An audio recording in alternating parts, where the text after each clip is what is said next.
The emperor had carefully selected several noble young ladies for the crown prince Peiheng, yet he insisted on choosing his crown princess by drawing lots. By chance, my father discovered that the lot pot had been tampered with. He secretly swapped it back to its original state, and in the end, it was I who drew the winning lot and married into the Eastern Palace. I thought my years of unrequited love had finally been rewarded, only to be plunged into a nightmare of unspeakable agony. On the day his concubine Wan Li died from lingering melancholy, Peiheng burst into my chambers, dead drunk, his eyes bloodshot with hatred. Su Wanyue, if you hadn't switched the name slips back then, Leah would have been my legitimate wife. She wouldn't have wasted away to death. It's all your fault.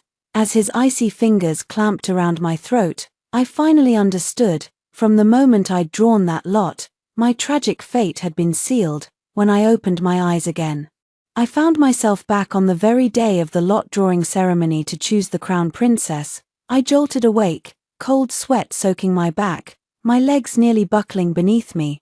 The suffocating sensation of being strangled still lingered, leaving me disoriented, unable to tell dream from reality. "Miss, what's wrong with you?" My maid Ginkgo rushed to support me, her voice laced with worry. I dug my nails deep into my palm. The sharp pain jolted me fully awake. Lifting my head, I saw my father, the Minister of Rites, about to step into the main hall for one final check before the ceremony began. "Father," I hurried forward, clutching the sleeve of his robe. "Wanyue," he turned around, a flicker of confusion crossing his brows. "Why are you in such a panic?" I leaned in close, whispering a few words in his ear. My father's brow furrowed deeply. "Are you certain?" I stared straight into his eyes and nodded solemnly. Father gave me a long, meaningful look. He didn't ask any further questions and finally nodded in agreement. "Your Highness, perhaps I shouldn't participate in such an occasion." A soft, delicate voice drifted over from behind me. I turned around and saw Wan Li gently tugging at Peiheng's sleeve. Her eyes reddened, looking utterly pitiful and vulnerable. Peiheng's brows instantly knit together. "What's the matter? I'm of humble birth. If I draw the winning lot, people will surely say your Highness is showing favoritism. If I don't." Her voice trailed off, and she suddenly choked up. "I'm afraid I won't be able to bear the ridicule from others." As she spoke, her slender figure swayed slightly, as if about to collapse. Peiheng immediately reached out to support her by the waist. "With me here, who dares to laugh at you?" Peiheng's voice was cold and stern, but his gaze was impossibly gentle. Wan Li leaned against his arm naturally, but her eyes darted over his shoulder, shooting me a triumphant glance. "How about?" She suddenly straightened up, feigning innocence as she looked at me, a mocking smirk tugging at the corner of her lips. "How about your Highness directly chooses Sister Su as the crown princess? After all, who in the capital doesn't know she's been in love with you for years, going to the Eastern Palace every day to bring you soup?" The noble young ladies around us all tittered behind their sleeves, their gazes flicking over me deliberately. In my past life, I would have been overcome with shame and anger at this moment, but now, I simply smiled calmly, lowering my eyes and saying nothing. When Peiheng heard this, he also shot me a cold, indifferent glance. Let fate decide. In truth, Wan Li was not a noble lady, she was the daughter of a hunter. During the autumn hunt last year, Peiheng had fallen off his horse and been injured in the mountains. She had saved him and nursed him back to health for 3 whole days, after returning to the palace. Peiheng had insisted on keeping her by his side, even wanting to make her his legitimate wife at one point. A hunter's daughter, how dare she dream of being crown princess? The emperor had flown into a rage, smashing his teacup to the ground. Don't be muddle-headed." Later, the emperor had carefully selected several noble young ladies for Peiheng, but he had insisted on choosing his wife by drawing lots and had stubbornly demanded that Wan Li be added to the list of candidates. He had knelt outside the imperial study all night long, until the emperor finally relented. "Since you are so insistent, then let her join the selection. If she fails to draw the lot, then it is the will of heaven." The ceremony began. The Master of Rites chanted loudly, "Please, your Royal Highness the Crown Prince, draw the lot for your legitimate wife." Peiheng strode forward, reached out his hand, and drew a slip from the gilded lot pot. handing it to the Master of Rites. The Master of Rites announced in a booming voice, "Lady Wanli is chosen as the Crown Princess." An uproar erupted in the hall, with everyone whispering and discussing heatedly. Wanli covered her mouth with her hand, tears glistening in her eyes. "Your Highness, is this truly the will of heaven?" Pei Heng's eyes were filled with doting affection. "It is truly a blessing bestowed by heaven, Sister Su. I never expected this would happen." Wanli turned to me, her gaze flickering between Pei Heng and me. "Your Highness, how can I possibly deserve the position of Crown Princess? Why not give it to Sister Su instead? Fate has spoken, how can we treat it as a trifle?" Pei Heng shot me a pointed look. "Su Wanyue has her own destiny to fulfill." When Wanli heard this, a flash of triumph flickered in her eyes. She put on a look of delicate frailty and said, "You're right, Your Highness, I was being foolishly simplistic." She coughed lightly behind her sleeve, looking as if she was about to faint at any moment. "Please, Your Royal Highness, draw the lot for your secondary consort." When the Master of Rites held up the jade lot pot, my heart skipped a beat violently. This part had never happened in my past life. Before I could recover my wits, Pei Heng had already hurried over to Wanli's side. "What's wrong? Have you been standing for too long?" When Wanli nodded, Pei Heng swept her up in his arms. "Li Dequan, you draw the lot." With that, he turned and walked toward the back of the hall without a second glance. After Pei Heng left, Li Dequan, the head eunuch, drew a slip and handed it to the Master of Rites, who announced loudly, "Lady Chu Wn is chosen as the secondary consort." The young lady from the Chu family standing beside me fell to her knees in joyful surprise, kowtowing to thank the Crown Prince. The other noble young ladies all wore expressions of disappointment. After the ceremony ended, the young ladies left in groups of 2 or 3, some deliberately walked past me, their voices dripping with malice. "Some people have been dreaming foolishly for years, only to end up with nothing, not even a position as secondary consort." That's right, she ran to the Eastern Palace every day, fawning over him like a fool. Now it's all for nothing, like drawing water with a bamboo basket. If you ask me, the Crown Prince must have grown sick and tired of her constant fawning a long time ago. Should keep your voice down. Her father is the Minister of Rites, after all. I let these sharp, spiteful words wash over me, a faint smile tugging at the corners of my lips. I had finally escaped this disaster. On the carriage back to the mansion, my father fell into deep thought for a long time before hesitating to speak up. "Wanyue, I know you've loved the Crown Prince for a long time, and I never wanted you to marry into the Eastern Palace either. But why did you ask me to remove your name slip from the lot pot today?" I lifted the carriage curtain, gazing at the palace walls growing farther and farther away, and said softly, "It's nothing, father, I just suddenly don't want to marry him anymore." I let the curtain fall back into place, turned to my father, and smiled lightly. "You and mother have always said that General Liu Jr. would be a good match for me, haven't you? I've made up my mind, I agree to this marriage." When father heard this, he froze for a moment, then patted the back of my hand with relief. Good, I'll go give the Liu family my reply at once." My infatuation with Pei Heng was probably the biggest joke among the noble ladies of the capital. I was 7 years old when I was chosen to be a companion to the princess and entered the palace. The first time I was to meet the emperor, I had been so terrified that I'd huddled behind a vermilion corridor pillar, trembling and shedding tears.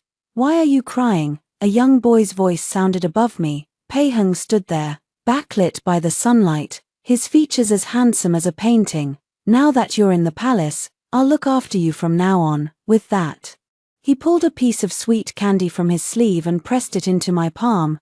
The candy was sickeningly sweet, but it had made me stop crying and break into a smile. From that day on, I'd followed him around like a little tail, from the imperial study to the martial arts training ground, through spring, summer, autumn, and winter. Once, the Empress had seen us and joked with a smile, "This little girl Wanyue is so fond of our hanger. I say, why don't we just let her be your wife in the future?" Pei Heng's ears had turned bright red as he turned his face away in embarrassment, but I'd tucked those words away in my heart, cherishing them deeply. Later, when he'd casually praised the sweet candies from Li's confectionery, I'd woken up before dawn to queue up and buy them for him. When I'd heard that he often suffered from headaches and insomnia due to his heavy workload, I'd pored over medical books to learn how to make soothing soup, bringing it to him every single day. During the days when he'd fallen off his horse during the autumn hunt, I'd been so worried that I'd stayed awake for several nights, almost following his guards into the mountains to search for him. The Sioux family's young lady is waiting outside the Eastern Palace again, the legitimate daughter of a minister of rights, reducing herself to such a state. The entire capital had laughed at me, calling me foolish, calling me an idiot. But they didn't know that when Pei Heng had been delirious with a high fever that year, he'd mumbled my name, Ayu, clutching my hand tightly in his sleep. They also didn't know that on the day of my coming-of-age ceremony, he'd pressed his personal jade pendant into my hand, saying, "Keep this safe." His eyes filled with gentle warmth. That ambiguous, on-again off-again affection had made me cling to this beautiful dream for a full 10 years, happy and content, until Ron Li had appeared. He'd started taking her in and out of the palace, teaching her to write and paint with his own hands, even giving her the pine soot ink that I'd given him as a gift to use. He'd rushed to summon imperial physicians personally, and even boiled medicinal herbs for her himself, just because she'd frowned slightly, clutching her chest in discomfort. He'd even knelt outside the imperial study all night long, just to beg for a chance for her to participate in the crown princess selection. I'd felt bitter and resentful in my heart. I'd been the one who'd met him first, so why could he only see Ron Li now, until the day of the lot drawing ceremony in my past life, when Pei Heng had actually drawn my name. I'd knelt before the palace hall, weeping tears of joy, thinking that the Bodhisattva had heard my prayers and granted my wish at last. I hadn't noticed the way Pei Heng's expression had suddenly turned cold and gloomy on the high platform, as if he hadn't just drawn the name of his future wife, but a death warrant. I'd sewn my wedding dress with my own hands, filled with joy, but on our wedding night, he hadn't even lifted my red veil, only throwing down a cold, harsh sentence. "You've gotten what you wanted, the title of crown princess is yours. As for anything else, don't even dream of it." With that, he'd turned and walked away. The red candles burned down to stubs. I'd sat alone in the empty chamber all night long. I hadn't understood. It had been the will of heaven, so why was Pei Heng treating me like this? The next day, a small sedan chair had been carried into the Eastern Palace. Ron Li had entered the mansion as Pei Heng's concubine. At the concubine acceptance ceremony, Ron Li had worn a water-red silk dress, her fingers trembling slightly as she held a teacup. This concubine offers tea to Her Royal Highness the Crown Princess. The teacup had crashed to the ground with a clatter, scalding hot tea soaking through her silk socks. She'd let out a cry of surprise, shrinking into Pei Heng's arms, revealing an ankle reddened by the scald. "Su Wanyue." Pei Heng's face had darkened instantly, and he'd roared angrily, "Can't you even hold a teacup properly? You must have done this deliberately to make things difficult for Leah." I'd stared dumbfounded at the shards of porcelain still steaming on the ground. She'd clearly knocked the teacup over herself. "Your Highness, I'm innocent, I didn't." Pei Heng had cut me off, his anger flaring even hotter. "Are you saying Leah deliberately scalded herself? Unrepentant fool, go kneel outside and reflect on your actions." He'd swept Ron Li up in his arms, handling her with such extreme care, as if she were a precious, fragile treasure. Chaos had erupted in the Eastern Palace. Eunuchs had rushed to summon imperial physicians. Palace maids had scurried back and forth, carrying medicine boxes. I'd knelt on the bluestone bricks outside the hall, watching as the imperial physicians bustled about, fussing over that trivial, minor scald. My knees had gone numb from kneeling. When I'd finally returned to my chambers, I'd come down with a high fever. When Pei Heng had heard about it, he'd only sneered coldly, putting on a show. A few days later, the Empress had somehow learned that we hadn't consummated our marriage and had summoned Pei Heng to scold him. That night, he'd kicked open my door and grabbed me by the chin, his fingers digging into my skin. "How dare you complain to mother behind my back? Su Wanyue, you truly have some nerve. Fine. Then I'll give you what you want." Before I could even explain myself, he'd pinned me down on the bed. His movements were rough, as if punishing me. When he finished, He grabbed my chin and forced a bowl of contraceptive soup down my throat. "Remember this, you are not worthy of bearing my child." The medicine was bitter, dribbling from the corner of my mouth down my neck. I stared at the swaying tassels above the bed curtain and suddenly laughed out loud. So the Buddha had granted my wish after all, only to let me learn that a forced marriage could never lead to happiness.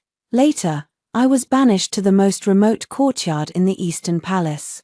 Pei Heng's heart and eyes were filled with no one but Ruan Li. Ruan Li was weak, so he ordered the finest tonics to be sent to her courtyard. Ruan Li feared the cold, so he personally hunted a white fox to make her a fur coat.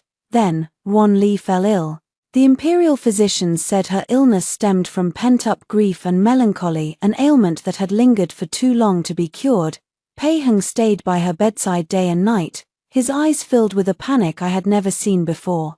He somehow obtained a folk remedy that required my blood as a medicinal guide to brew medicine for Ruan Li. When he slit my wrist open, not a single eyelash of his fluttered. To save Ruan Li, he drew blood from my wrist a total of 49 times. In the end, however, she still died. She passed away on the day the first snow fell that year, dying in his arms. That night, he kicked open the door to my chamber, reeking of alcohol, his eyes bloodshot with rage. Su Wanyue. If you hadn't switched the name slips back then, Leah would have been my primary consort. She wouldn't have wasted away to death from sorrow. It's all your fault. He clamped his hand around my neck, squeezing so hard he nearly crushed my windpipe. I opened my mouth in agony, but not a single sound escaped my lips. As I slipped into the dizzying darkness of suffocation, I finally understood everything. It turned out that his insistence on choosing a consort by drawing lots had been nothing but a scheme. Since Ruan Li was of low birth, he had rigged the draw to give her a legitimate chance to be selected. He had already tampered with the lottery tube, only for my father to accidentally discover his trick and secretly switch the slips back to their original order. Because I was the one who had been chosen in the end, he had assumed that I had persuaded my father to interfere, robbing him and Ruan Li of their chance to be together. That was why, in this second life, to avoid repeating the same tragedy, I had told my father not to meddle with the lottery tube. He only needed to remove my name slip from it. Since he had gone to such lengths for her, I might as well grant him his wish this time. 7 days after the grand ceremony, my mother entered my room holding a sandalwood box. She spread the marriage certificate and the list of betrothal gifts out on the table slowly. A smile played on her lips, clearly satisfied with this marriage alliance. "That boy Lu Chen has a good character, and he has admired you for years. He is truly an excellent match." I lowered my eyes and smiled softly. Daughter will obey mother's arrangement, having lived a second life. I had grown weary of the entanglements of love and obsession. To marry someone who truly cared for me was already a blessing bestowed by heaven. If that person happened to treat me with sincerity, it would be an extra stroke of luck. Just as we were talking, Inxing lifted the curtain and walked in. "Miss, the splendid merchant house has just received a new shipment of fashionable jewelry. Would you like to go take a look?" I nodded. "Very well. I can also pick up the fabric I ordered the other day." As soon as I stepped into the shop, my eyes fell on a gilded kingfisher feather hairpin. "What excellent taste, Miss Su." The shopkeeper carefully picked up the hairpin and held it out to me. "This style was rushed here from Jiangnan by fast horse. You won't find another one like it in the entire capital." I took the hairpin and held it up to the bronze mirror to admire it. "It is indeed exquisite. Wrap it up for me." I was about to pay when a cold, sharp voice suddenly sounded behind me. "Su Wanyue, it has been a full 7 days. Where is the sleeping tonic you were supposed to brew for me?" The bronze mirror reflected Pei Heng's tall, slender figure. His brows were tightly furrowed, and faint dark circles hung beneath his eyes. "I pay my respects to your Royal Highness the Crown Prince." I turned around and curtsied. "Your humble servant has been busy preparing for my wedding these days. I really haven't had the time." Pei Heng's gaze fell on the hairpin in my hand, and his expression suddenly softened a great deal. "Oh, you've already started preparing so early." I was about to reply when Ruan Li's delicate, soft voice suddenly cut in. "Ah, this hairpin is so beautiful." "Elder sister Su," she said, her eyes fixed eagerly on the hairpin in my hand. "This hairpin is truly to my liking. I wonder if elder sister would be willing to part with it. I gently stroked the tassels hanging from the end of the hairpin. Miss Wan, when buying things, one must abide by the rule of first come, first served. I've already decided to buy this hairpin. Wan Li's eyes instantly reddened. She bit her lower lip and looked up at Pei Heng pleadingly. Your Highness. Pei Heng frowned and said in a deep voice, it's just a hairpin. If Leah likes it, you should just give it to her. Why must you be so petty about it? Seeing that I had no intention of giving in, he raised his hand and tossed a pouch of gold leaves onto the counter. I am determined to buy this hairpin today. Cold sweat broke out on the shopkeeper's forehead. He rubbed his hands together awkwardly, caught between a rock and a hard place. Not wanting to put the shopkeeper in a difficult position, I placed the hairpin back into its brocade box. Since your Highness is so insistent, then I shall let you have it. The shopkeeper looked at me with gratitude.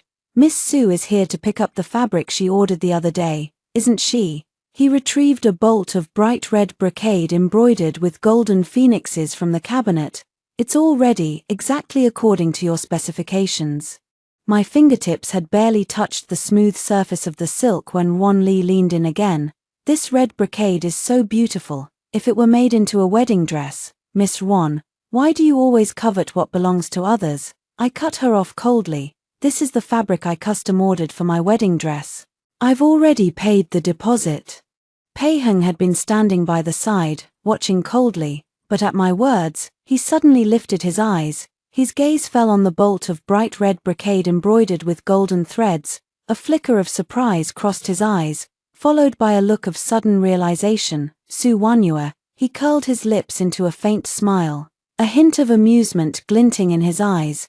When you marry into the Eastern Palace, you will only be a secondary consort. You have no right to wear such bright red. He paused.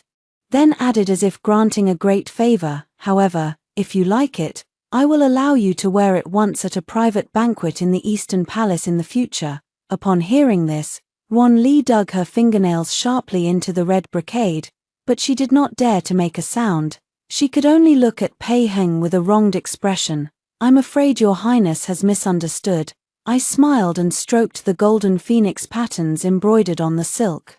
When did I ever say I was going to marry into the Eastern Palace as a secondary consort? Pei Heng froze, the smile on his face vanishing instantly. What did you say? I met his gaze, speaking each word slowly and clearly. The man your humble servant is going to marry is Lu Chen, the son of General Ding Yuan. I will be carried to his mansion in a sedan chair lifted by 8 men, married with a formal matchmaker and proper rights as his primary wife. Pei Heng's pupils constricted sharply. He suddenly grabbed my wrist, squeezing so hard his fingers almost crushed my bones. That's impossible. I drew your name in the lottery. The Ministry of Rights has already recorded your name in the Imperial Jade Records. How dare you, Your Highness? Please watch your words. I wrenched my hand free from his grip forcefully. The secondary consort you drew in the lottery was clearly Miss Chu from the Chu family. Pei Heng's face turned deathly pale in an instant. He stumbled back half a step. No, that's impossible. It was as if something had suddenly dawned on him. He shouted loudly, someone, bring Li Dequan to me at once. It was only a moment before Li Dequan came scrambling over, tripping over his own feet in his haste. Before he could even stand steady, Pei Heng grabbed him by the collar. On the day of the consort selection, whose name was drawn for the position of secondary consort, speak, I reply to your Highness. Li Dequan trembled like a leaf in the wind. It was the legitimate daughter of the Minister of Revenue, Chu Wn. You personally approved the memorial, your Highness. What about Su Wanyue? Pei Heng's voice was hoarse with rage. Su. Li Dequan stole a glance at me, clearly confused. He could only force himself to answer, Miss Su. She was not selected at all. Pei Heng looked as if he had been struck by lightning. He froze completely, rooted to the spot. How could this be? Pei Heng muttered to himself, his gaze fixed on me. Dark and unfathomable, he stumbled as he walked away, the hem of his brocade robe catching on the threshold, causing him to stagger and nearly fall to the ground. Your Highness. Wan Li hurried forward to support him as soon as she saw this, but the moment her fingertips touched the sleeve of his robe, she was roughly brushed aside.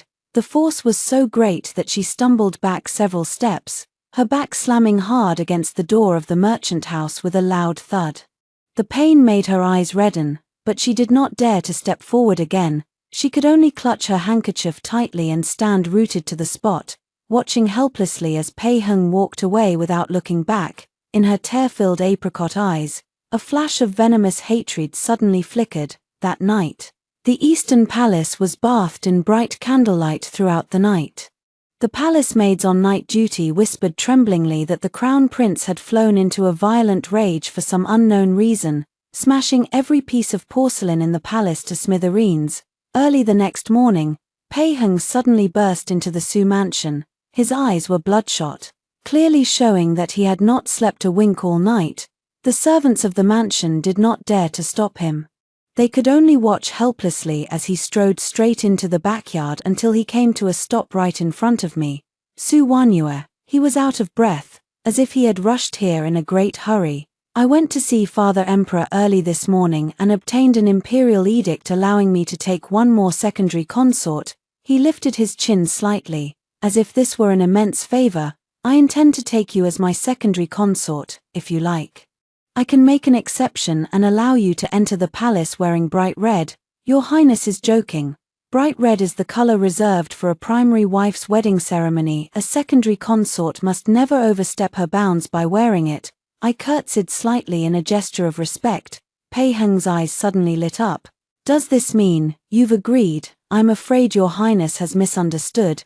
Your humble servant was merely discussing court etiquette with you. I raised my eyes to look at him, a faint smile playing on my lips. Furthermore, I have already become engaged to Lu Chen. That's impossible. He grabbed my wrist again, his voice rising sharply. I don't believe it. I calmly pulled the gilded marriage certificate out of my sleeve and slowly unfolded it in front of his eyes.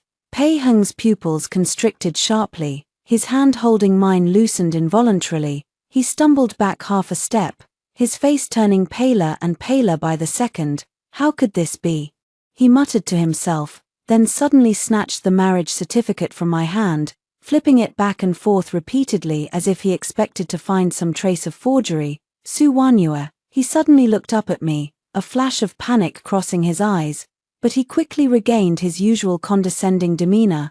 Even if you two are engaged, do you think Lu Chen can protect you? His father is nothing more than a mere military general. I am the crown prince of the current dynasty. Your Highness. Please watch your words. I cut him off calmly, staring directly into his eyes. The Lu family has produced 3 generations of loyal generals. Lu Chen's grandfather fought alongside Emperor Taizu to expand our borders and open up new territories. His father quelled the rebellion in the northern border, for which His Majesty personally bestowed upon him the title of General Dingyuan. By speaking such words just now, are you questioning His Majesty's judgment in granting this title? His face froze, clearly not expecting me to invoke the Emperor's name.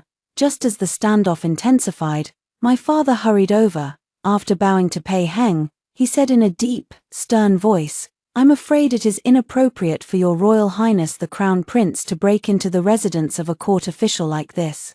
Pei Heng snapped back to his senses and let out a cold snort.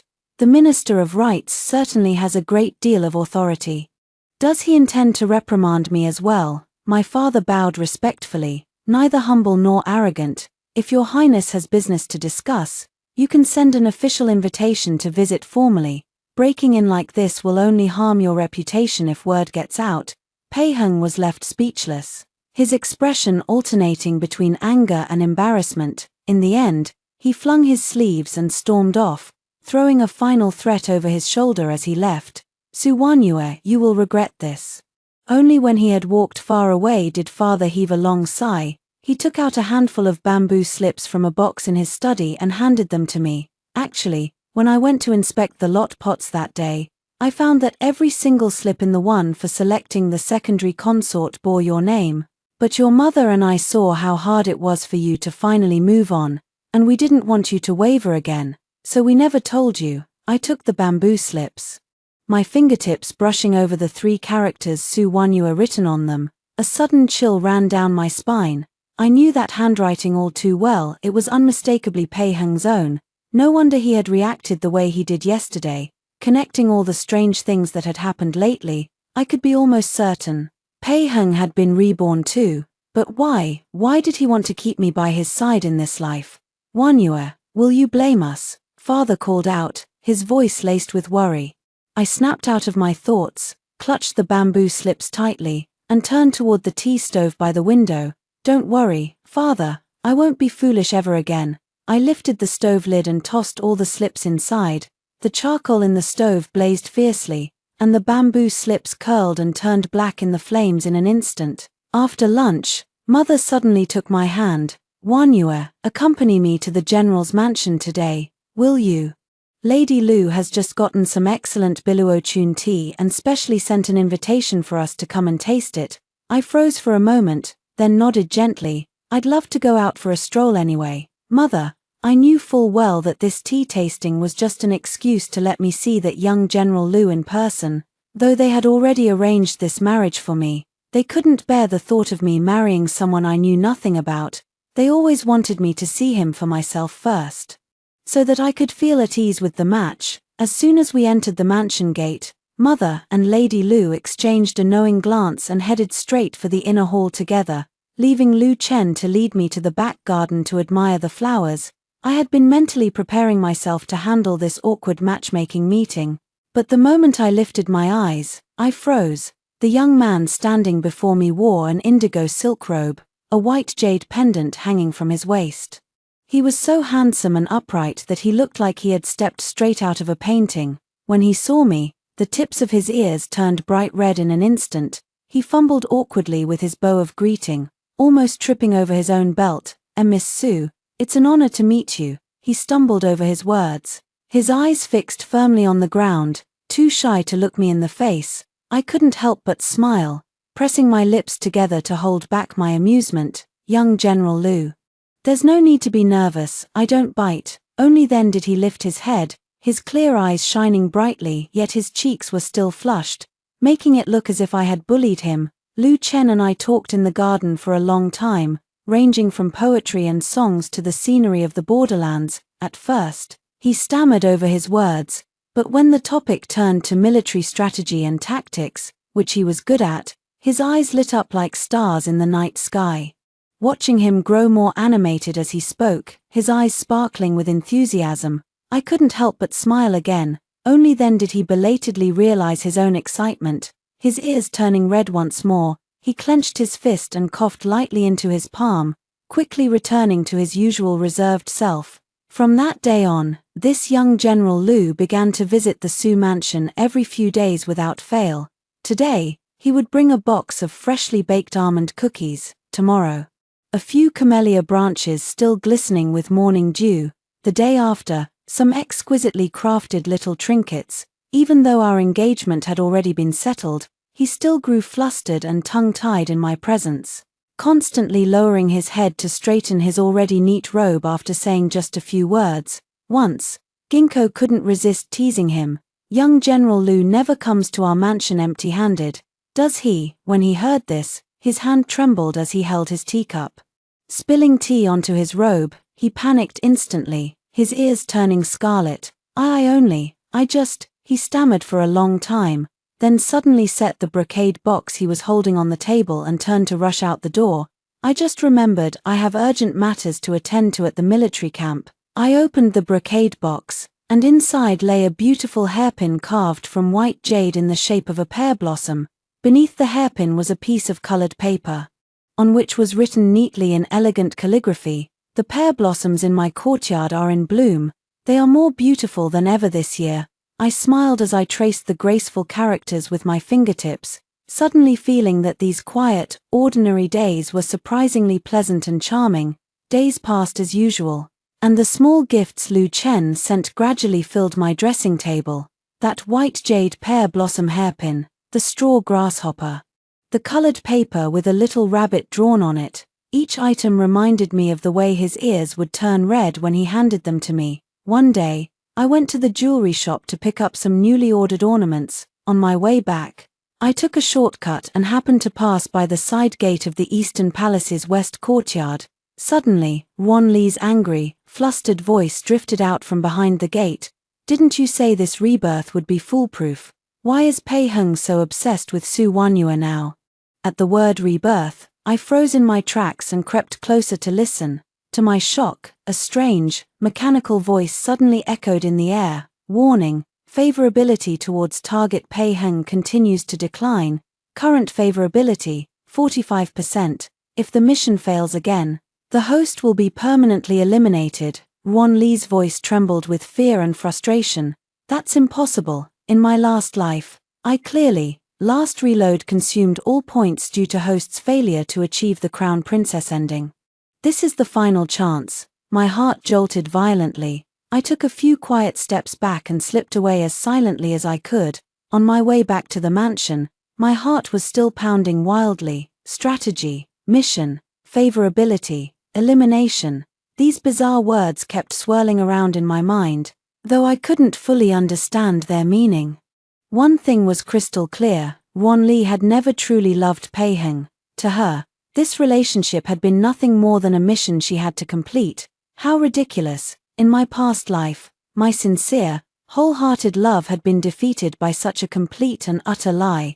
As soon as I stepped through the mansion gate, Ginkgo hurried over to greet me. "Miss, young General Lu is here. He's waiting for you in the back garden." I steadied my racing heart, composed my emotions, and then walked toward the back courtyard. When Lu Chen saw me, his face turned bright red. He pulled a gilded marriage certificate out of his arms. I wrote it 10 times. This is the neatest one." I took the certificate and unfolded it, barely holding back a laugh. This was not a proper marriage certificate at all. It was a small, personal prose poem. It recorded every little detail from the moment he had first seen me 3 years ago and fallen in love at first sight, to the pear blossoms we had admired together a few days earlier, filling 3 whole pages. At the end, he had drawn a round little rabbit, with the words "a vow to grow old together" written beside it. "Young General Lu," I deliberately put on a serious expression. "This is not how a marriage certificate is supposed to be written. The Ministry of Rights will never approve it if they see this." He panicked, reaching out in a hurry to take it back. Then I'll go back and rewrite it at once." "No need." I carefully folded the certificate and tucked it into my sleeve, lifting my eyes to meet his bright, shining gaze. "This marriage certificate, I like it very much." The date of my wedding to Lu Chen was set for the 6th day of the 6th lunar month, the exact same day as Pei Heng's wedding in the Eastern Palace. That day, I was in my room checking my dowry when a sudden commotion erupted outside the courtyard. "Su Wanyue," Pei Heng's voice rang out from the door.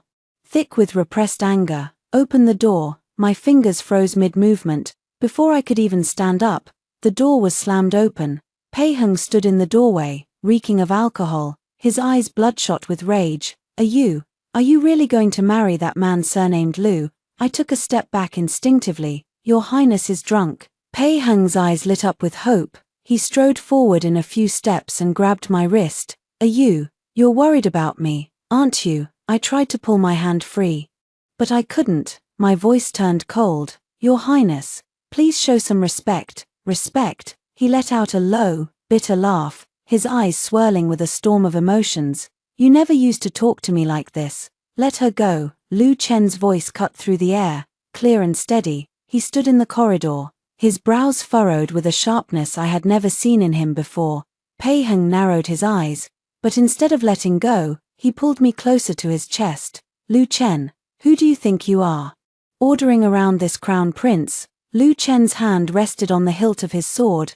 "My marriage to Wanyue has been registered with the Ministry of Rights. All the proper betrothal rituals have been completed. Wanyue is my fiancée. It is only right and proper for me to protect her." Pei Heng let out a cold, mocking laugh. "What is a mere piece of paper? If I go to father right now and ask him to annul this marriage, do you think it will still count?" Lu Chen's eyes darkened, but his voice remained calm and unyielding. "If your Highness insists on doing so, this humble general is willing to immediately request a posting to the border.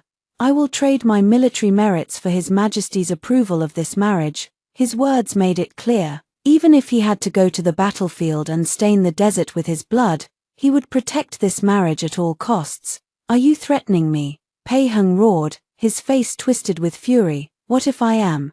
Lu Chen retorted without flinching. Murderous rage flared in Pei Heng's eyes. The knuckles of Lu Chen's hand holding his sword turned white from the force of his grip. The atmosphere in the room grew tense, thick enough to cut with a knife.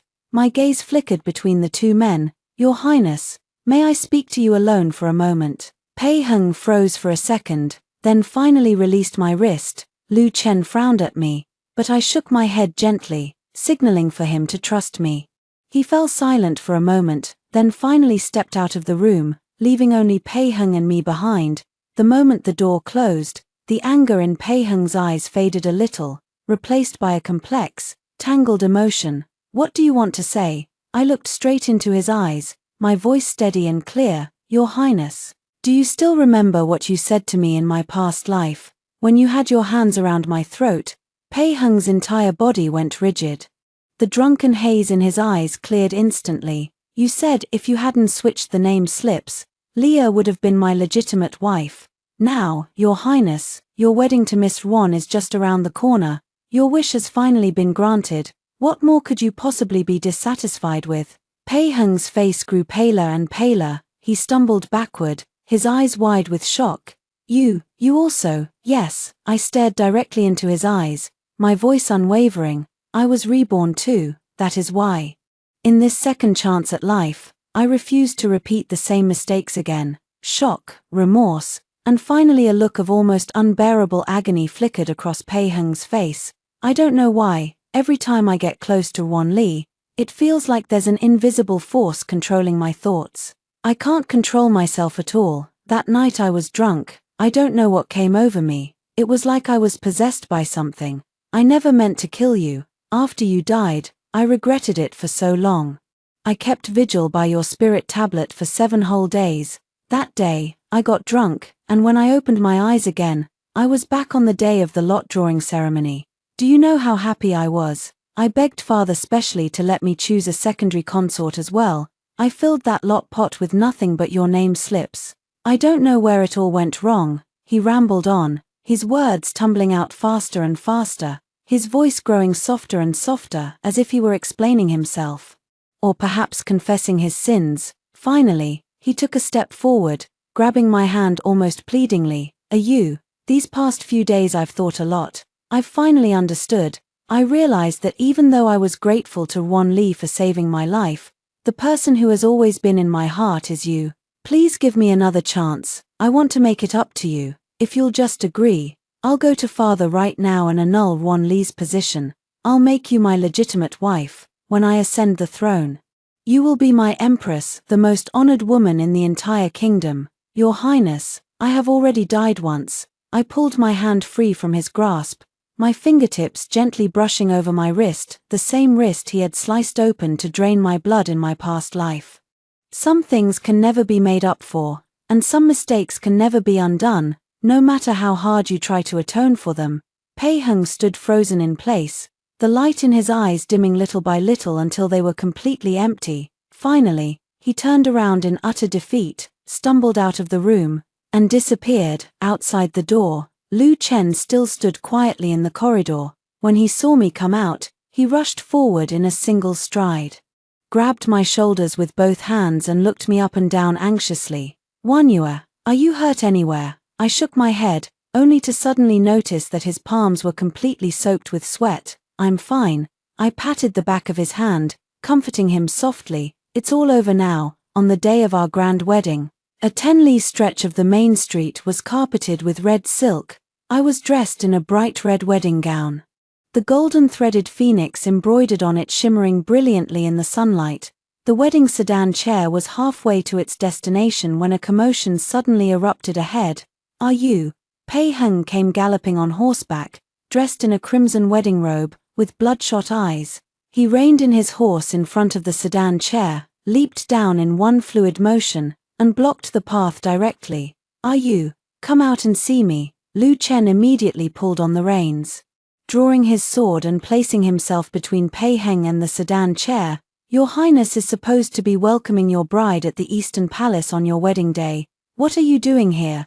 Pei Heng paid him no heed whatsoever, his eyes fixed unwaveringly on the sedan curtain. Are you? I know you can hear me. I lifted the sedan curtain, the beaded tassels of my phoenix coronet swaying gently. Your Highness, please return. Are you? I refuse to believe you can be so heartless. Pei Heng's Adam's apple bobbed, his voice thick with sobs. He took a step forward, only to be stopped by the hilt of Lu Chen's sword. Your Highness, I thought I made myself perfectly clear the other day. Please leave. With that, I was about to lower the sedan curtain. Are you? Wait, just look at this first. Pei Heng hastily pulled a booklet from his bosom, his voice trembling with emotion. The other day I told you that every time I got close to Wan Li, I felt like I couldn't control myself. Now I finally know why. I found these in her box yesterday. She's not even human, she's a monster. I took the booklet from him, and the 4 large characters emblazoned on the cover, *strategy record *, stared back at me. I flipped it open, and its pages were filled with dense notes. 7th day of the 2nd lunar month, deliberately fell into the water. Pei Heng's favorability plus 5%. 16th day of the 3rd lunar month, pretended to be bullied by Su Wanyue. Pei Heng's favorability plus 7%. 8th day of the 4th lunar month, deliberately drank spiked tea, triggering palpitations. Pei Heng stayed by my side all night to take care of me. Favorability plus 12%. Strategy, favorability. I suddenly recalled the strange words Wan Li had spoken to thin air that day. She schemed so hard to get close to me, to control me, all just to become my primary consort and complete her so-called mission. Pei Heng's voice was hoarse and broken. All those things I did to hurt you. They were never my true intention. Are you? Come away with me. I can give up the position of Crown Prince. I can give up everything. I only want you. I closed my eyes briefly, then tossed the booklet back into his arms. Your Highness, this changes nothing. Your Highness, a shrill cry of despair cut through the air. Wan Li came stumbling and rushing over. Her hair was disheveled, her face streaked with blood and grime. Gone was the delicate, fragile look she usually wore. She looked more like a fugitive who had just escaped from prison. Your Highness, you promised me that I was the only one in your heart, that you would take care of me for the rest of your life. She lunged forward and grabbed Pei Heng's sleeve, tears streaming down her face. Please come back with me and marry me. If I fail this mission again, I'll be completely erased by the system. I'll really die. Pei Heng's eyes were filled with nothing but disgust and terror. He roughly shook her off him, shouting, "Get away from me, you monster!" Wan Li stumbled backward, then suddenly broke into a maniacal laugh. "It's all your fault, Su Wanyue." She whipped a dagger out of her sleeve in a flash, her eyes blazing with madness. "If it weren't for you, I wouldn't have failed again and again. If I can't live, then I'll drag you down with me to hell." A cold glint flashed as the dagger stabbed straight toward me. "Are you?" In the blink of an eye, Pei Heng suddenly pushed Lu Chen aside and threw himself in front of me. The dagger sank deep into his chest, and blood instantly dyed his wedding robe an even brighter, more vivid shade of red. Pei Heng stumbled to his knees, but he still clung tightly to Wan Li's wrist, preventing her from taking another step closer. He looked up at me, blood frothing at the corners of his mouth. "Are you? In this life, I finally protected you." Wan Li stared at her blood-stained hands, then let out a blood-curdling scream. "No, system. Give me one more chance. Please don't." Her body began to twist and contort, turning transparent before our eyes. Lu Chen pulled me behind him in an instant, drawing his sword with a sharp clang. "Evil spirit," Wan Li's voice cut off abruptly, and her entire body dissolved into thin air like smoke, leaving only the blood-stained dagger clattering to the ground. Screams erupted all around us. Amidst the chaos, Pei Heng's hand slowly dropped, the light fading from his eyes bit by bit. Lu Chen stepped forward, covering my eyes with his warm palm. "Don't look," but I still saw it, the final shape his lips formed before he died. It was 3 words. "I'm sorry." 10 days later, Lu Chen and I held our grand wedding ceremony once again. In the wedding hall, he gently lifted my red veil, his voice thick with unshed tears.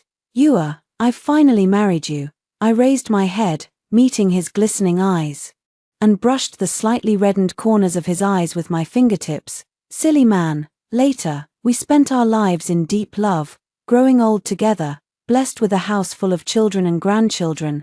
The Eastern Palace got a new master, and the old stories faded into oblivion, never to be mentioned again. Now, let's hear the second story of the day. On the day when the Marquis of Pingen's mansion sent betrothal gifts to the Duke's mansion, the young Marquis Shenhuai arrived instead with a jade pendant, intent on breaking off our engagement. He had fallen in love with my concubine-born half-sister, Wanyang. Kneeling before their parents, he declared that Wanyang was already carrying his child, and that he would never marry anyone but her. The Marquis of Pingen beat him half to death. My father locked Wanyang away in the ancestral hall. Shenhuai said to me, "You are the legitimate daughter of the Duke's mansion. Even if the engagement is broken off, you will still have a bright future ahead of you. But Wanyang is different. She is a concubine-born daughter. If I don't marry her, she will have no way to survive in this world. There are so many concubine-born daughters in the capital. Are you going to marry them all?" I tore up the marriage certificate and threw it into the snow. "I grant you your wish." Later, Shenhuai came to regret his decision, kneeling in my courtyard and begging for my forgiveness. I dressed in my full princess regalia and said to him, "Clean up this courtyard at once. Don't get in the way of my journey to the palace to receive the imperial reward." The 8th day of the first lunar month, an extremely auspicious day, the Marquis and Marquise of Pingen led a procession to the Duke's mansion to present betrothal gifts. Gift-laden baskets covered with red silk piled up in the courtyard of the Duke's mansion, and my father and mother were beaming with satisfaction. I dressed myself neatly, and my nanny smiled and said, "The young lady has truly grown up, so dignified and graceful, and so beautiful. The young Marquis has truly found himself a treasure." I smiled shyly. Just as I was about to head to the front courtyard, my maid Paya came rushing in, out of breath. "Miss, it's terrible. The young Marquis is kneeling in the front courtyard, saying he wants to break off the engagement." The snow was falling heavily on the 8th day of the first lunar month. By the time I walked to the front courtyard, the ground was already covered with a thick blanket of white. Shenhuai was kneeling in the very center of the courtyard, looking completely out of place amidst the piles of betrothal gifts. Holding the jade pendant aloft in his hand, he said in a loud, clear voice, "Please forgive me, Duke and Duchess, I beg your pardon, but I cannot marry Chia. My heart already belongs to another, and I will never marry anyone but her. I implore you to consent to the annulment of our engagement."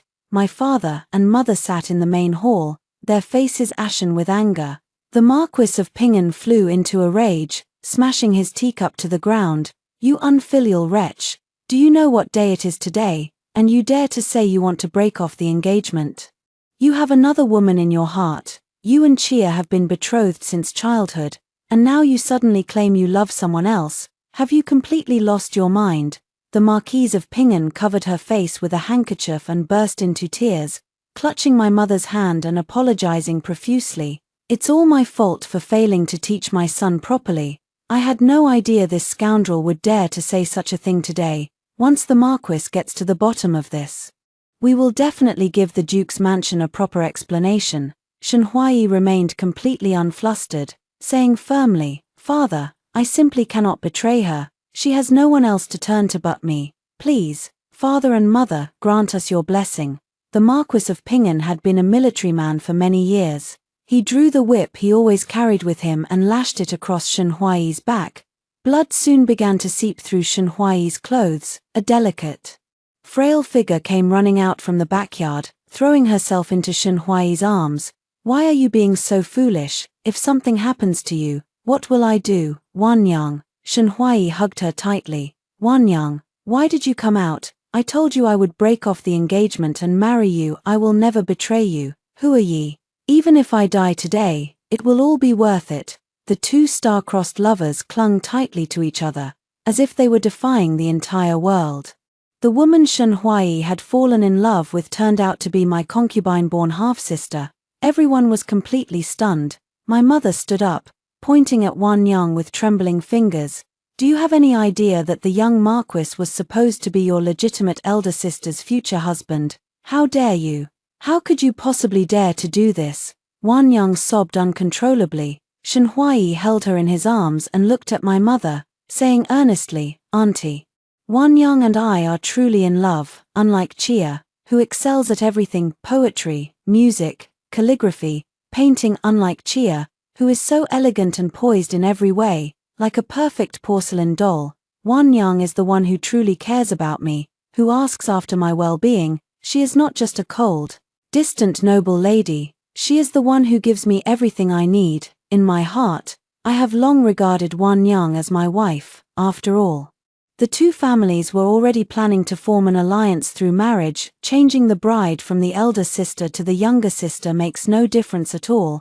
The Marquise of Pingen slapped him across the face. "You unfilial wretch, how dare you say such a thing? You call yourself a son of a noble family, yet you have no regard for Chia's reputation at all." My mother shouted in anger, "Guards, drag the second young lady down and lock her in the ancestral hall at once."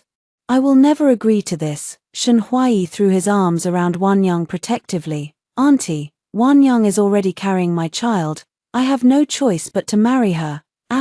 Clang.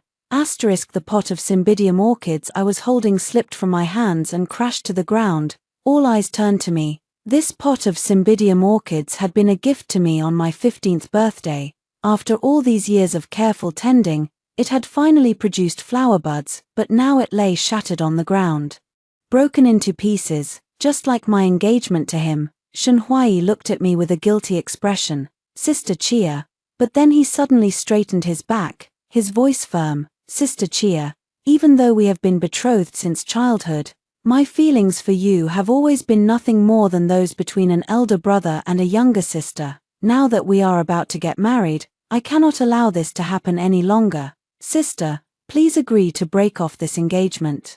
The one I truly love is not you, it's Wanyang." I raised my eyes, meeting the look of deep affection and pain in my parents' eyes, and the expression of profound guilt in the Marquis and Marquise's eyes. The hem of my long white foxfur cloak trailed on the snow-covered ground, like a blooming white plum blossom. I walked slowly toward him. Step by step, I finally came to a stop in front of the two kneeling figures. "Brother Huai, if you do not love me, I have nothing to say. But why did you have to wait until the very day the betrothal gifts were presented to say this? How could you do this, completely disregarding the honor and dignity of the Duke's mansion? Do you think that matters of marriage between sons and daughters are just a joke? Do you understand what is at stake here? You dismiss me as a boring noble lady and break off the engagement with a single sentence, but do you have any idea how difficult life will be for a woman who has been rejected in this way? You know exactly how hard it will be for me, yet you still chose to do this, out of pure selfishness. You knew perfectly well that this matter could have been resolved in a much better way, but instead, you chose the most direct and cruel method. With the wedding just around the corner, you announce that Wanyang is already pregnant, forcing our parents to agree to this marriage. Is that not the truth?" A flicker of guilt crossed Shen Huai's face, but it was gone in an instant.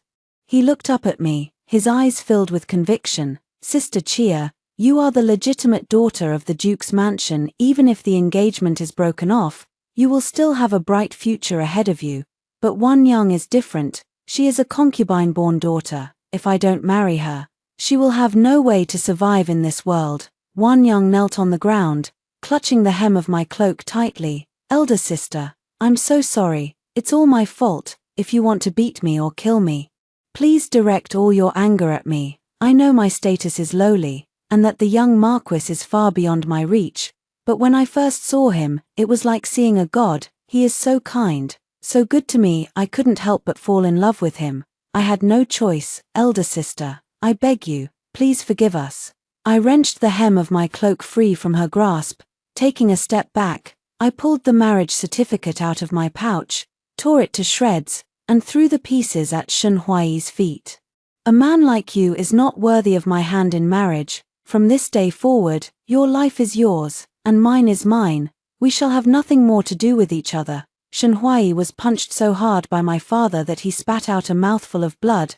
Then the Marquis of Pingen ordered him to kneel in our courtyard, and he was not allowed to get up until I had forgiven him. After the Marquis of Pingen's family left, Shen Huai knelt in the courtyard. Wanyang cried her heart out.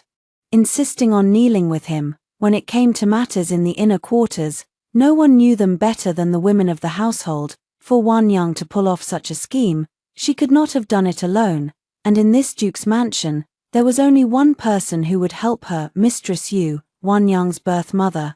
Shortly after the Marquis of Ping'an's entourage departed, father turned around and went with mother to Mistress Yu's chambers. Mistress Yu seemed to have been expecting them. She remained remarkably calm, smiling as she said, "What is it you wish to ask of me, husband? I will admit to everything.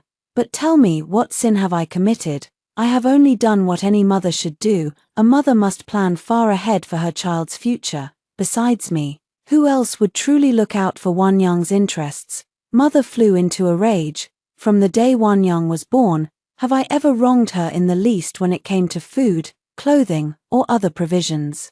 How could you teach her to ruin Chia's marriage?" Mistress Yu laughed coldly. "Madam, besides a birth mother, who would ever truly have her best interests at heart, you betrothed the eldest young lady to a young marquis. Yet the matches you found for Wanyang were all sons of low-ranking officials, 6th or 7th rank at best. Tell me, is there no difference between the two?" Father slammed his teacup to the ground, shattering it. "Wanyang is a concubine-born daughter. Who would take her in as their wife if she sets her sights on a noble family?" Mistress Yu smoothed her hair ornaments leisurely. "There's no need to worry about that anymore. The young marquis has taken a fancy to her." Mistress Yu dared to act so boldly only because she relied on father's usual favor, thinking she could gloss over this incident and get away with a light punishment. Mother stood up abruptly, her voice icy with anger. "A mother must plan far ahead for her child's future. Is that it? Very well. Then, if the Duke's mansion loses a daughter with a tarnished reputation, it is no great tragedy. The Duke's mansion will still stand tall and walk with integrity. Others will even praise us for our strict family discipline. Right now, I can go to the ancestral hall and bring her a bowl of poison." Mistress Yu shot to her feet, her face contorted with rage. "Wanyang is the Marquis's daughter. How dare you?" Mother's eyes blazed with fury. "I was married into this family in a grand sedan chair carried by 8 men. I dare to do it, and you can see if the Marquis dares to say a single word against me." With that, she turned and strode away. Behind her came Mistress Yu's hysterical wails and father's angry shouts. "My marriage was a matter that concerned the honor and mutual interests of 2 great noble families. A marriage alliance between aristocratic clans was no trivial matter. How could a mere concubine possibly understand that? All she cared about was whether the groom was wealthy and of high status." That very night, Mistress Yu was sent to the family's countryside estate in a hurry, with not a single personal maid to attend to her, only a rough, elderly servant woman. "I went to the ancestral hall to see Wanyang." She looked up at me, her eyes red and swollen from crying. "Elder sister, where is the young Marquis? Is he still kneeling? Can you forgive him? If you want to blame someone, blame me instead." I looked down at her coldly. "He has committed a grave offense. If I do not forgive him, he must keep kneeling." Wanyang's voice trembled as she spoke. "Elder sister, it is not his fault that he does not love you. Why must you torment yourself over a man who does not care for you? You are the legitimate daughter of the Duke's mansion. There is no shortage of men who would be honored to marry you. Why must you fight with me over him? Elder sister, please, can you give Huai to me, Paya?" My maid spat disdainfully. "What audacity, second young lady. How dare you say such shameless words?" Wanyang straightened her back and brushed a strand of hair from her face, her expression defiant. "But I am carrying the blood of the Marquis of Ping'an now, even if they dislike my lowly birth. They have no choice but to marry me." I looked at her calmly and said, "The Marquis of Ping'an's wife has already made it clear you will never be his legitimate wife, only a concubine. However, a daughter of the Duke's mansion will never be a concubine to anyone. Therefore, you have only 2 choices. First, drink the abortifacient and terminate the pregnancy. After that, father and mother will naturally find a good family for you to marry into, and you will still be recognized as a daughter of the Duke's mansion." Wanyang clutched her stomach tightly, her face turning pale with fear. "Impossible. How dare you do this? This is the young Marquis's child. He will never let you get away with it." I continued in a steady voice. "Second choice, If you insist on entering the Marquis of Pingen's residence as a concubine, you must voluntarily request to be removed from the family tree. From that day onward, the Duke's mansion will have no daughter by the name of Li Wanna," Wan Yang screamed in fury, her eyes blazing with resentment. Why can I not marry the young Marquis as his legitimate wife? Why is my status not good enough? We are both father's daughters, why can you have it all, but I cannot? I fixed her with a sharp gaze and said, because such is the way of the world, you are a concubine-born daughter, yet since childhood, you have never been forced to study the qin, painting, or calligraphy diligently. You have been free to play and neglect your etiquette lessons, with nothing to do but enjoy yourself and have fun. But as for me, from the moment I came of age, I have had to study from the moment I opened my eyes in the morning until I went to bed at night. Every word I spoke, every move I made, had to be worthy of a young lady from a great family. You have never seen the hardships I endured.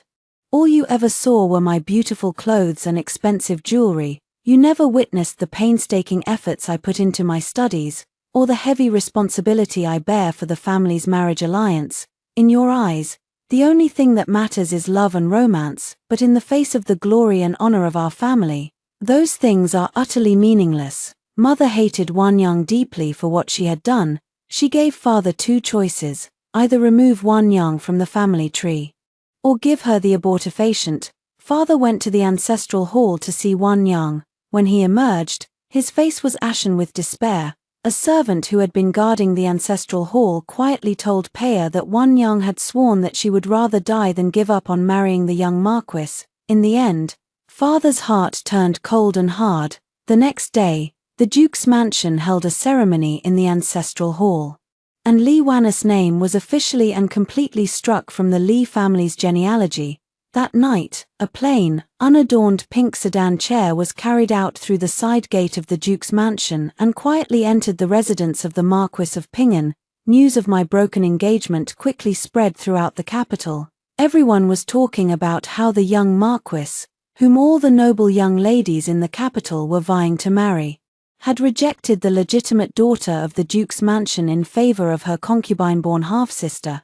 Behind my back, no one knew how many people were laughing at me and speculating about the reason. After all, I, Li Chia, the renowned legitimate daughter of the Duke's mansion, known for my poise, grace, and scholarly knowledge, whose bearing had even been praised by the imperial tutors in the palace, had been publicly jilted by my fiancé.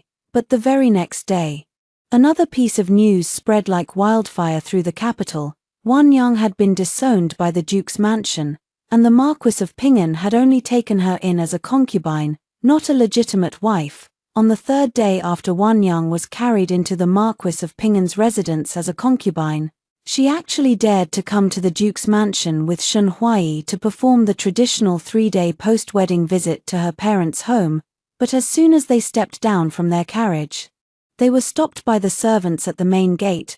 The head servant spoke politely but firmly. "Young Marquis, the Duke and Duchess have given explicit orders. This mansion has only one young lady, and no other daughters. Where did this custom of a post-wedding visit come from? Furthermore, the Duke and Duchess are not at home today, so there is no one to receive the two of you." Wan Yang raised her chin arrogantly, her voice shrill with anger. "Open your eyes and look at me. I am the second young lady of this mansion. It is my right to return home for the 3-day visit after my marriage. How dare you stop me? When my father comes back, he will have your head for this. Now get out of my way at once." The servant kept his head bowed, his tone unyielding. "Madam, young Marquis, I am only following orders from my superiors. I cannot obey your command to step aside." Shen Huai, seeing Wan Yang being humiliated, felt a surge of pity for her. He stepped forward. His eyes filled with dissatisfaction as he looked at the servant. "Is your eldest young lady at home? I wish to see her."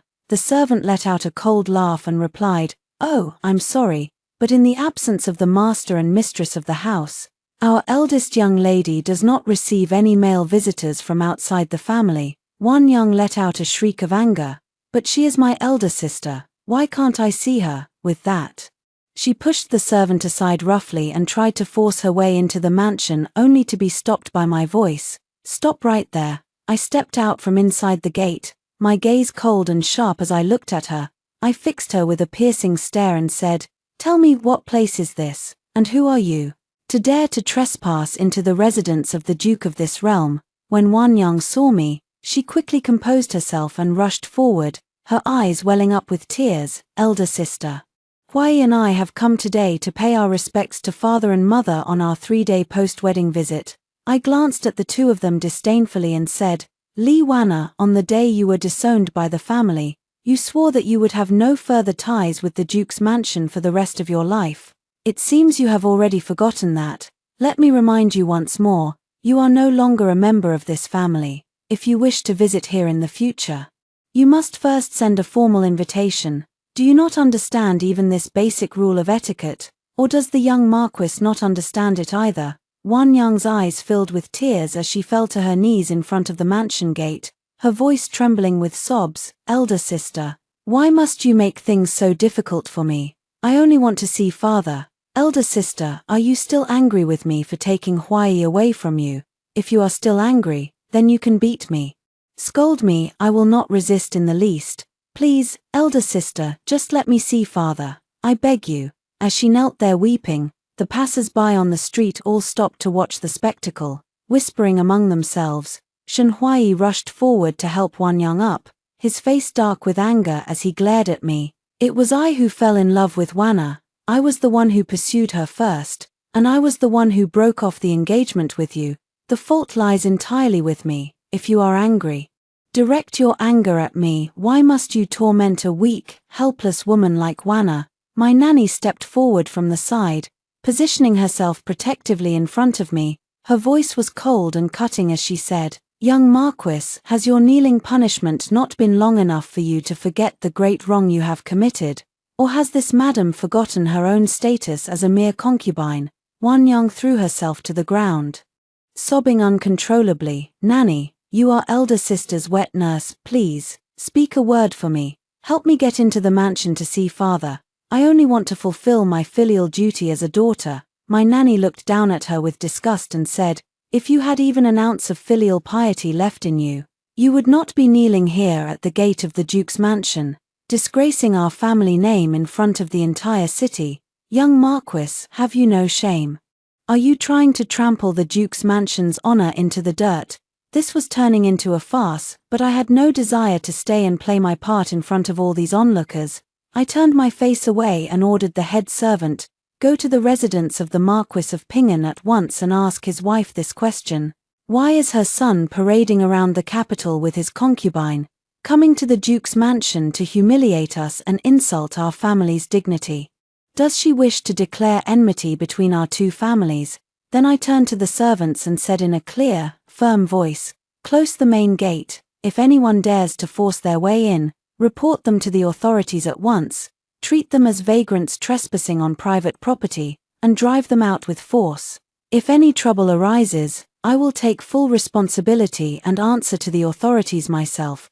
Before the heavy wooden gate closed completely, I leaned forward slightly and spoke in a low, icy voice that only Wanyang could hear. "If you want your mother to live a peaceful life at the countryside estate, then never again mention that you were once a daughter of the Duke's mansion. Otherwise," when the Marquis of Ping'an's wife heard what had happened, she was absolutely livid. The Marquis of Ping'an's family had become the laughingstock of the entire capital. In a fit of rage, she ordered Wanyang to kneel in the Buddhist hall for an entire day and copy Buddhist scriptures for a month, saying it would help calm her mind and accumulate blessings for the child in her womb. I thought that this punishment would teach Wanyang a lesson, and that she would finally settle down and behave herself as a concubine in the Marquis of Ping'an's residence. But I was wrong. I had severely underestimated her shamelessness and ambition. When Paya returned from going out that afternoon, she was so angry that her face was flushed. She told me that storytellers in tea houses all over the capital were now telling tales about the young Marquis and me.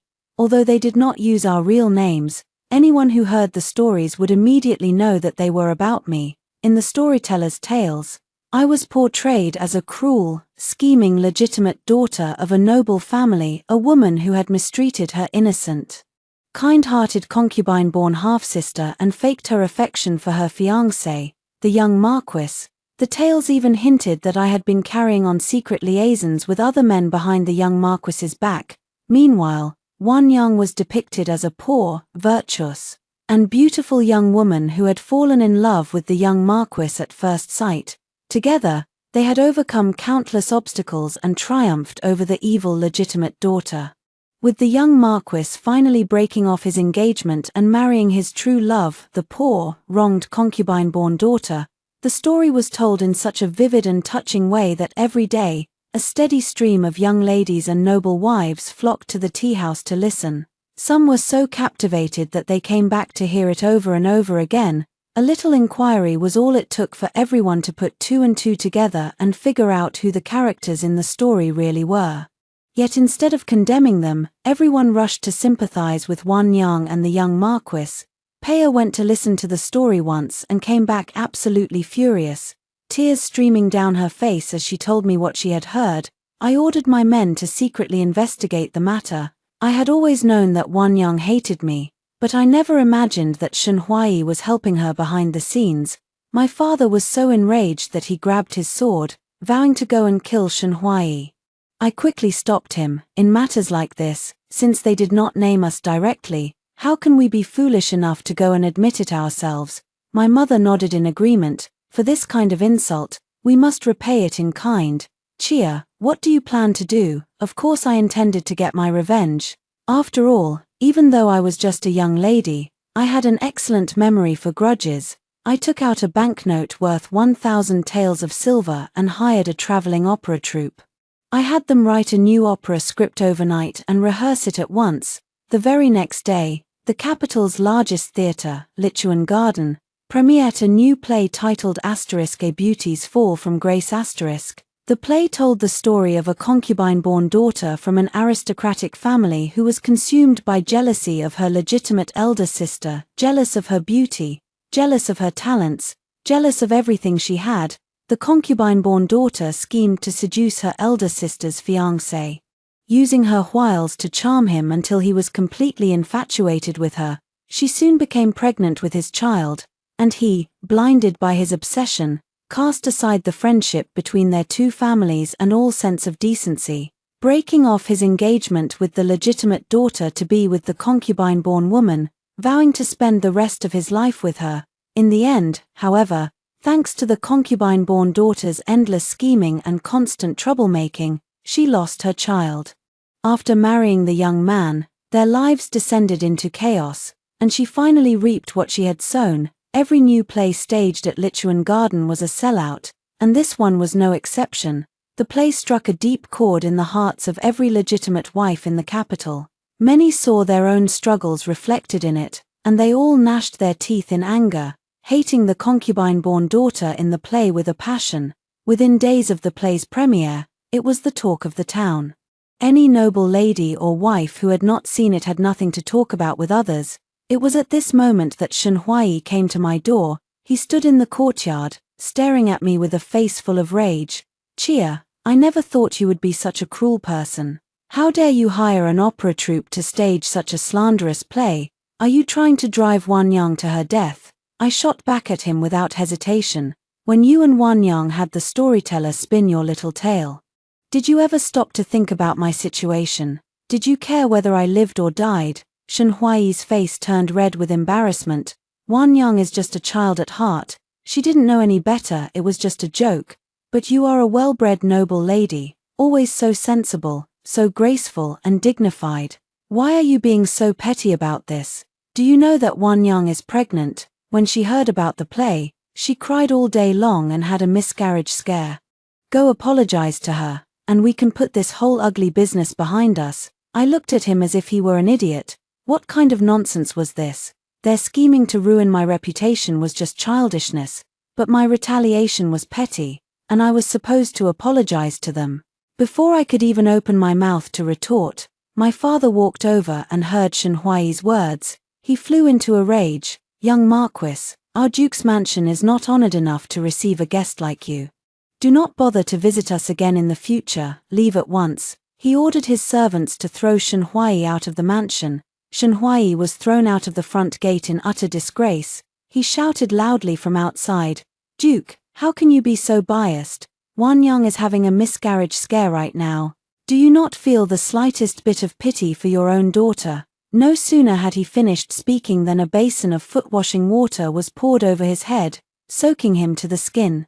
Paya slammed the basin down on the ground and shouted, "What kind of shameless rascal is making such a racket out here? Are you gatekeepers all dead? Hurry up and chase this stray dog away. Our young lady has been suffering from a terrible headache and needs her afternoon nap." The gatekeepers replied in unison. At once, they picked up their brooms and began sweeping the front steps, clearing away the dirty water and dirt along with Shenhuai.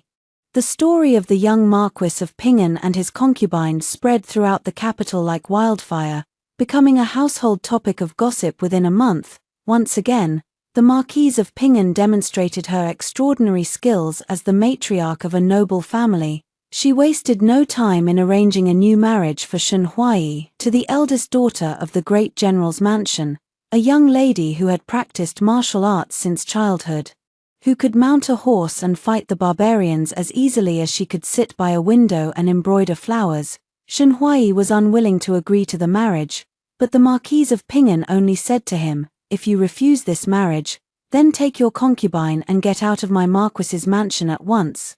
The reputation of the Marquis of Ping'an's mansion will not be ruined by your foolishness." No matter how much Wanyang whimpered and cried, throwing tantrums and playing the role of the poor, wronged victim in the backyard, the marriage between the great general's mansion and the Marquis of Ping'an's mansion was quickly finalized, with the wedding set to take place in 2 months' time. Desperate to secure her position in the mansion, Wanyang resorted to underhanded tactics. On the very night of Shenhuai's wedding to his new wife, she took a dose of medicine that caused her to suffer from severe abdominal pain in the middle of the night. She then sent her maid to the bridal chamber to beg Shenhuai to come and see her. "Young Marquis, it's terrible. Concubine WN is rolling around on the bed in agonizing pain. Please come and see her at once." The little maid burst into tears, feigning panic. Wanyang had been counting on Shenhuai's deep affection for her and her pregnancy to make him rush to her side, humiliating his new bride and proving his devotion to her. But what she had not counted on was that the people from the great general's mansion were not to be trifled with. The new bride's personal maid stood guard at the courtyard gate and ordered the servants, "Tonight is the young Marquis's wedding night. Who dares to be so insolent as to come here making a racket? Gag her and drag her away to be flogged 10 times. Teach her a lesson she will never forget." Wanyang's maid was dragged away, gagged, unable to even utter a single word of pleading for help. By the time they finally managed to send for a doctor, it was already too late. Wanyang had miscarried a fully formed male fetus. When Shenhuai finally arrived at her courtyard, Wanyang threw herself into his arms, sobbing pitifully, "Huai, our baby is gone. Why didn't you come to me? I was in such terrible pain. Why are you so cruel to me?" The young Marquis's new wife stood calmly by the side and said in a cold, clear voice, who was in charge of waiting on concubine WN, "Drag them all out and flog them 50 times. Concubine WN was suffering from abdominal pain, yet instead of sending for a doctor at once, they ran to fetch the young Marquis. Is he a physician? They have completely bungled this matter of the utmost importance, the continuation of the family line. What punishment do they deserve for this dereliction of duty? Why did concubine WN suddenly suffer from such severe abdominal pain? What did the doctor say? Could it be that someone tried to harm her? This matter must be thoroughly investigated at once." The young Marquis's wife acted with decisive efficiency. After a few lashes of the whip, the servants could no longer bear the pain and confessed everything. It was Wanyang herself who had added abortifacient herbs to her own pregnancy tonic, thinking that a small dose would only make her feel a little unwell and thus force Shenhuai to come to her side. She had never imagined that it would accidentally cause her to miscarry her fully formed baby boy. Shenhuai stared at her in disbelief, no longer willing to defend her. "Why would you do such a thing?" The young Marquis's wife covered her nose with a handkerchief, a look of disgust on her face. "Do I even need to ask? It was all for the sake of fighting for your affection. Of course." She wanted to lure you away from your wedding chamber on your wedding night. To show everyone how special she was to you, how much you doted on her, to give me a deliberate snub, young Marquis. I have read plenty of storybooks. These kinds of underhanded tactics are nothing new to me. Shen Huai looked at Wan Yang in utter shock, his voice trembling with anger. When did you become so scheming, so heartless and cruel? That baby in your womb was my own flesh and blood, and you killed him. Wan Yang cried her heart out. But without her child to use as leverage, and because of her endless scheming and troublemaking, she quickly fell out of favor in the backyard of the Marquis's mansion. To make matters worse, Shen Huai was still completely infatuated with his new bride, and he soon forgot all about Wan Yang, leaving her to rot away in the cold, lonely confines of her courtyard. I had no interest in paying any more attention to their sordid little drama, for another winter had arrived, as the new year drew near. Heavy snow began to fall once again on the capital city. The young ladies of the capital were overjoyed at the prospect of hosting snow-viewing banquets, composing poems, and drinking fine wine, a favorite winter pastime among the nobility. But I heard that the heavy snow had collapsed many houses in the slum areas outside the city walls, leaving countless common people homeless. They were forced to take shelter in temples and abandoned, dilapidated buildings outside the city. Shivering in the bitter cold, I opened my jewelry box and counted the money inside. There were still more than 2,000 taels of silver in banknotes. I took them all out and gave them to the steward, instructing him to set up soup kitchens in the name of the Duke's mansion on the outskirts of the city to provide food and relief to the homeless refugees. I put on thick winter clothes and wrapped myself in a warm cloak. Going out to the slums outside the city in person to oversee the relief efforts, word of our soup kitchens had not yet spread widely, so the Duke's mansion was the first aristocratic family to provide relief to the refugees. A long line of people queued up silently to receive bowls of hot porridge.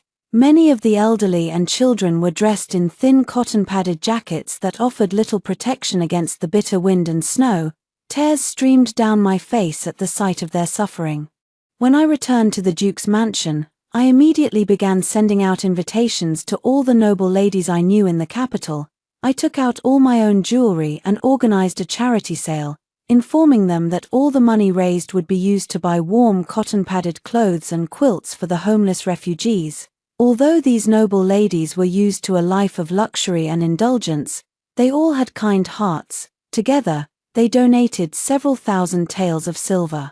I used the money to buy large quantities of warm clothes and thick quilts, which were then delivered to the refugees on the outskirts of the city. Inspired by our example, more and more aristocratic families in the capital soon followed suit, setting up their own soup kitchens on the outskirts of the city.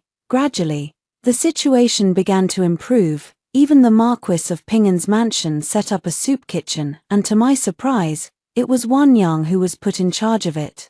Shen Huai stood by her side at the soup kitchen, listening with pride as the common people praised the Marquis of Pingan for his kindness and complimented him on having such a beautiful and compassionate wife.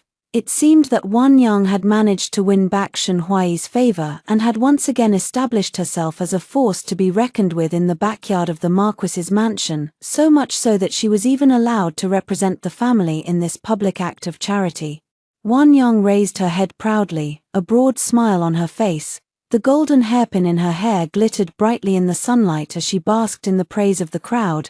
When Shen Huai saw me standing at our own soup kitchen nearby, he deliberately walked over to talk to me. "Sister Chia," he stared at me for a long moment, then murmured softly, "You look just as beautiful today as you always have." I replied to him with polite, deliberate distance, "Young Marquis, are you here to help with the soup kitchen as well? Has your wife accompanied you?" Acts of charity and benevolence like this were generally the domain of the legitimate wife of a noble family. After all, who would not want to earn such a praiseworthy reputation? My question was like a slap in the face, jolting him back to his senses. He looked embarrassed and stammered, "My wife has just been diagnosed with childbirth. That is why she has entrusted the management of the soup kitchen to Wan Yang." "I see," I said with a faint smile. "Congratulations, young Marquis. It seems you are going to be a father again soon." Just then, Wan Yang walked over to us, linking her arm through Shenhuai's possessively. "Husband, what are you and Sister Chia talking about? I would not dare to call myself the elder sister of such a distinguished lady," I replied coolly, my eyes sweeping over her. "I was just congratulating the young Marquis on his upcoming fatherhood. When the time comes, the Duke's mansion will surely send a generous gift to celebrate the occasion." Alas, the young Marquis really should have become a father a long time ago, if it were not for. I trailed off deliberately, then looked at them with a look of feigned guilt. Oh my goodness, did I say something I should not have? Wan Yang's face turned bright red with rage, and she snapped at me. "It is still better than being an old maid who cannot even find a man willing to marry her." I laughed softly, my tone dripping with sarcasm. "I would rather have one perfect peach than a whole basket of rotten apricots. And since when did becoming a man's concubine count as marriage? How amusing." My sharp, mocking words were enough to anger both of them, and they stormed off in a huff. But trouble soon came to the Marquis of Pingan's soup kitchen. The very next day, dozens of refugees who had received porridge from their soup kitchen began to suffer from severe diarrhea. Doctors from the Jisheng Hall examined them and concluded that they had eaten spoiled, contaminated food. With so many cases of diarrhea breaking out among the refugees, the local authorities grew concerned that it might be a cholera outbreak and launched a thorough investigation at once. The results of the investigation shocked everyone. It was revealed that Wan Yang, the concubine in charge of the soup kitchen, had embezzled the money allocated by the Marquis's mansion to buy rice for the porridge. In order to save money and line her own pockets, she had ordered her maids to mix rotten, moldy rice into the porridge served to the refugees. The news caused an uproar throughout the capital. The emperor was furious when he heard about it and severely reprimanded the Marquis of Pingan for engaging in such hypocritical acts of charity. More concerned with saving money and polishing his family's reputation than with actually helping the suffering refugees, which had only served to make the people resentful and angry. In stark contrast, the emperor showered me with praise for being the first to set up soup kitchens and donate money to buy warm clothes for the refugees. He commended my parents for raising such a kind-hearted and virtuous daughter. The very next day, gifts from the empress arrived at the Duke's mansion. Since I had donated all my own jewelry to the charity sale, the empress sent me a large collection of exquisite jewelry crafted by the Imperial Palace workshops, pieces of unparalleled beauty and craftsmanship. The emperor even went so far as to bestow upon me the title of Princess of Anning. With such a magnificent imperial endorsement, all the malicious gossip and slander that had once surrounded me vanished without a trace. Once again, matchmakers began flocking to the gates of the Duke's mansion in droves, eager to arrange a marriage for the newly titled Princess of Anning. By imperial decree, I was bestowed the title of princess. According to court etiquette, I had to dress in the regalia of a princess and enter the palace to offer my thanks. Mother and my nanny helped me get dressed. Soon, I would be accompanying father and mother to the palace to express my gratitude to the emperor. Paya came to whisper in my ear that the young Marquis had arrived and was kneeling in the front courtyard, insisting on seeing me. I considered for a moment, then went to meet him. He was kneeling in the very same spot where he had knelt when breaking off our engagement the year before, but this time, his expression was filled with deep, heartfelt remorse. "Sister Chia," he said, looking up at me, "only now do I realize how terribly wrong I was. Only now do I understand what a true lady of noble birth is: poised, educated, and virtuous. Sister, I was wrong. Ever since I took those women into my household, my backyard has been in constant chaos, filled with endless bickering and scheming.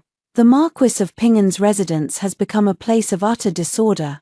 I cannot even bear to return home. Chia, I will divorce my wife. I will beg the emperor to grant me a marriage to you, for the rest of my life. I only wish to spend my days with you." I let out a soft laugh. "You must be joking, young Marquis." He knelt even more earnestly, lifting his head to gaze at me with pleading eyes. "I am deadly serious. Whatever makes you think," I replied coldly, "that I would ever look twice at a man like you? When you broke off our engagement last year, I told you plainly that you were not worthy of me. And now I am a princess of the realm far beyond your reach, young Marquis." I suggest you go back home and stay with your wife and concubines." With that, I turned and walked away. The long, trailing hem of my scarlet princess robe glided over the snow-covered ground beside him, blazing bright red, searing his eyes like a flame. I ordered the servants, "Clear this courtyard at once. Do not let anyone block my way to the palace to receive the imperial reward."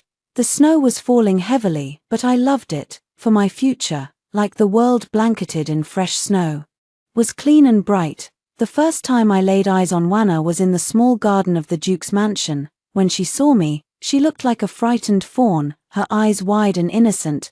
Then she tilted her head to look at me, blushing shyly as she said, "I know who you are my future brother-in-law." She broke into a sweet, clear laugh, two dimples forming on her cheeks. "My name is Wanna. I am the second young lady of the Duke's mansion, but I am not like my elder sister.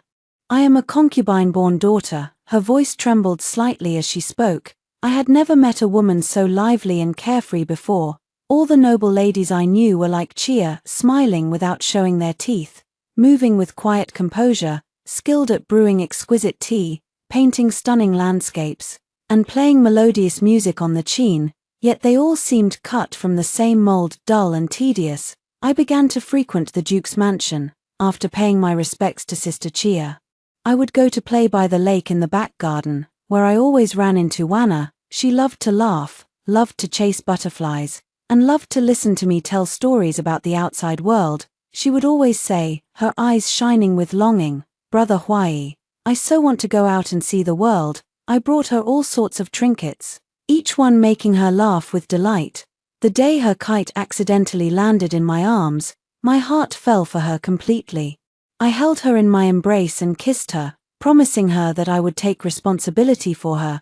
I swore that I would break off my engagement to Chia and marry her. She trembled in my arms, whispering that father would surely beat her to death if he found out, but for the sake of my reputation, she begged me not to tell anyone. She was willing to keep our secret and bear this hardship alone. My heart ached for her. Such a sweet, obedient girl, she deserved to be protected. And I was determined to be the one to protect her. On the day when the Marquis of Pingan's family was to send betrothal gifts to the Duke's mansion, I made my decision and announced that I was breaking off my engagement to Chia. It had been a plan I had hatched together with Wanna. She had said that by then, the wedding date would already be set, and to save face, the Duke's mansion would have to send a daughter to marry me. It would make no difference to them whether it was the elder sister or the younger one. I endured my father's whipping and the Duke's furious wrath. I knelt in the courtyard of the Duke's mansion for an entire day and night, and I never once regretted it. I was determined to marry Wanna. As I watched the broken orchid vase lying at Sister Chia's feet, I knew I had wronged her deeply, but she was simply too dull for me. I did not want to spend my entire life trapped in such a tedious existence. And most importantly, Wanna was carrying my child. When she had told me that night, we had lain together, imagining how happy we would be once we were married and raising our child. Chia had torn up the marriage certificate and agreed to end our engagement. I knew she had always been a proud woman, she would never look back at me. But my mother refused to let Wanna become my legitimate wife. She could only be a concubine, and the Duke's mansion, cruel and heartless as they were, had struck Wanna's name from their family tree, leaving her with no home to return to. Everything had turned out nothing like we had planned. Wanna had become a woman consumed by suspicion and jealousy. She had paid storytellers to compose a tale and spread it in the tea houses, pinning all the blame for our broken engagement on Chia. By the time I found out about it, the story was already being whispered about in every street and alley in the capital. Helpless, I had no choice but to use my connections to try to hush it up. But she had only ended up making things worse, like trying to steal a chicken and losing the rice instead. Chia had turned our story into a play and had it performed at the Lichuan Courtyard, the most famous theatre in the city. The Marquis of Pingan's family had been utterly disgraced. In a rage, my mother had quickly arranged another marriage for me, threatening to kick me out of the mansion if I refused. I had no choice but to placate Wanna, telling her that even if I married someone else, she would always be the only one I loved. On the night of my wedding to my new wife, I learned the truth. Wanna had deliberately miscarried our child in her desperate bid for my undivided attention. Wanna was no longer the sweet, innocent girl I had fallen in love with. She had become a scheming, jealous woman, willing to do anything to get what she wanted. Even when she had set up a soup kitchen to do charitable deeds, she had embezzled the silver meant for the poor, serving them spoiled food that left countless refugees vomiting and suffering from diarrhea. The emperor had furiously reprimanded my father, nearly stripping our family of its title and fiefdom. Wanna's constant quarrels with my wife had eventually led to disaster. During a bitter argument, my wife had suffered a miscarriage due to extreme anger and stress.